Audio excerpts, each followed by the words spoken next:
Hello everyone, আমি পৌশালী চলে এলাম আরও একটা নতুন ভিডিও নিয়ে। এখন আমরা এই ভিডিওতে বহুরূপীর অফিসিয়াল টিজার নিয়ে কথা বলবো, যেটা আজকে সকালবেলায় ড্রপ করা হয়েছে। টিজারটা কেমন লাগলো? এই টিজারটার রিভিউ শুরু করবার আগেই প্রথমেই একটা কথা বলতে চাই, এই টিজারটা দর্শককে বাধ্য করবে সিনেমা হল পর্যন্ত টেনে নিয়ে যেতে। এটা এত প্রমিসিং একটা টিজার। অনেকেরই এটা একটা আক্ষেপের জায়গা ছিল যে উইন্ডোজ প্রোডাকশন মানেই কি সেই চার দেওয়ালের মধ্যে আবদ্ধ গল্প, কিন্তু সেই গল্পগুলোও প্রচণ্ডভাবে ওয়ার্ক করতো। কিন্তু সেখান থেকে বেরিয়ে এসে উইন্ডোজ প্রোডাকশন কিন্তু এবারে অন্য ধরনের কাজ যে করা শুরু করেছে, সেটা রক্তবীজ থেকে তারা বুঝিয়ে দিয়েছে। রক্তবীজের পরে এই যে তারা বহুরূপী আনবে, এটাও একটা একদম, এটাকে আমরা পুরো পরিষ্কার একটা কমার্শিয়াল ছবি বলতে পারি। একটা কমার্শিয়াল ছবির মধ্যে যা যা এলিমেন্ট থাকা উচিত, প্রেম আছে, থ্রিল আছে, অ্যাকশন আছে, আইটেম নাম্বার আছে, সব কিছু আছে এই সিনেমাটার মধ্যে। এবং তার সঙ্গে সঙ্গে তুখর তুখর অভিনেতা অভিনেত্রীদের অভিনয় আমরা দেখতে পাবো। টিজারটাকে এত সুন্দরভাবে কাটা হয়েছে, এবং স্পেশালি এই টিজারটার ব্যাকগ্রাউন্ড স্কোর, পার্টিকুলার একটা গান শুনতে পাওয়া যাচ্ছে, সেই গানটাকেও যদি আমরা ছেড়ে দিয়ে কেবলমাত্র ব্যাকগ্রাউন্ড স্কোর নিয়ে কথা বলি, ফ্যান্টাস্টিক ব্যাকগ্রাউন্ড স্কোর হয়েছে। যেভাবে টিজারটাকে প্রেজেন্ট করা হচ্ছে, যেভাবে ক্যারেক্টারগুলোকে দেখানো হচ্ছে, যে আবির চট্টোপাধ্যায়, তারপর শিবপ্রসাদ মুখোপাধ্যায়, রীতাবরী চক্রবর্তী, কৌশানী মুখার্জি, যেভাবে মানে ইন্ট্রোডাকশন দেওয়া হচ্ছে বা ইন্ট্রোডিউস করানো হচ্ছে দর্শকের সঙ্গে, সেই ওয়েটা জাস্ট ফ্যান্টাস্টিক, জাস্ট ফ্যাবিউলাস লাগছে।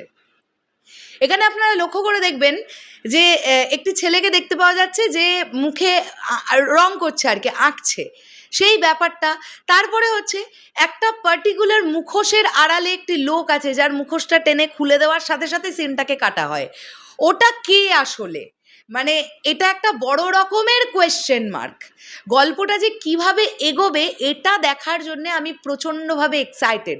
এবং আমি আপনাদেরকে আগেও বলেছি, আমি আবারও বলছি, দুর্গাপুজোর দুটো ছবি নিয়ে আমি ভীষণভাবে এক্সাইটেড। একটা হচ্ছে দেবদার টেক্কা, দ্বিতীয়টা হচ্ছে উইন্ডোজের বহুরূপী। এই সিনেমা দুটো নিয়ে আমি সুপার এক্সাইটেড। তো টিজারটা কিন্তু বেশ প্রমিসিং লেগেছে, প্রচণ্ডভাবেই প্রমিসিং। আপনারা লক্ষ্য করেছেন বহুরূপী, যেহেতু আমরা গিরগিটিকে বহুরূপী বলি কারণ ক্ষণে ক্ষণে রং বদলায়, দেখবেন ওই টাইটেলটা যখন উঠছে, গিরগিটিটা একটা জিভ বার করে ওরকম একটা ব্যাপার করা হয়েছে, তারপরে বহুরূপীতে আগুন জ্বলে উঠছে। ওই ব্যাপারগুলোও যেভাবে দেখানো হয়েছে না, ফ্যাবিউলাস লাগছে। কালার প্যালেট, যেভাবে আমরা কালার টোন দেখতে পেলাম, যেভাবে গ্রেড করা হয়েছে, যেভাবে সিনেমাটোগ্রাফি দেখতে পেলাম অতটুকুটুকু ছোট ছোট অংশগুলোর, খুবই ভালো লাগছে, জাস্ট মারাত্মক লেভেলের লাগছে। আমি তো এক্সাইটেড ভাই এই সিনেমাটা মানে দেখতে যাওয়ার জন্যে। ডেফিনেটলি উইন্ডোজের প্রোডাকশনের খুব একটা ফ্লপ কিছু আমরা দেখতে পাই না। তো আমার ধারণা এই ছবিটাও প্রচণ্ড ভালো ওয়ার্ক করবে, প্রচণ্ড ভালো। দেখা যাক কি হয়। তোমাদের কেমন লেগেছে এই টিজারটা ডেফিনেটলি কমেন্ট করে জানাতে পারো। আর চলে যাওয়ার আগে যদি ওই গানটা নিয়ে কথা বলি, ওই গানটা একটু অন্যরকম টাইপের শুনতে, যেভাবে মানে টিজারের মধ্যে অ্যাপ্লাই করানো হয়েছে গানটাকে, সেটা বেশ ভালো লাগছে, বেশ অন্য রকমের একটা। এবং টিজারটার মধ্যে আপনারা দেখবেন চেজিং, লাভ, তারপরে হচ্ছে মানে যে যে ব্যাপারগুলোকে রাখা হয়েছে, ওই সিনগুলোকে দেখানো হচ্ছে ছোট ছোট করে, বেশ ভালো, বেশই ভালো লাগলো। যাই হোক, বেশ অনেক দিন পরে আবার শিবপ্রসাদ মুখোপাধ্যায়ের আবার একটা দুরন্ত পারফরমেন্স দেখতে পাবো মনে হচ্ছে। দেখা যাক।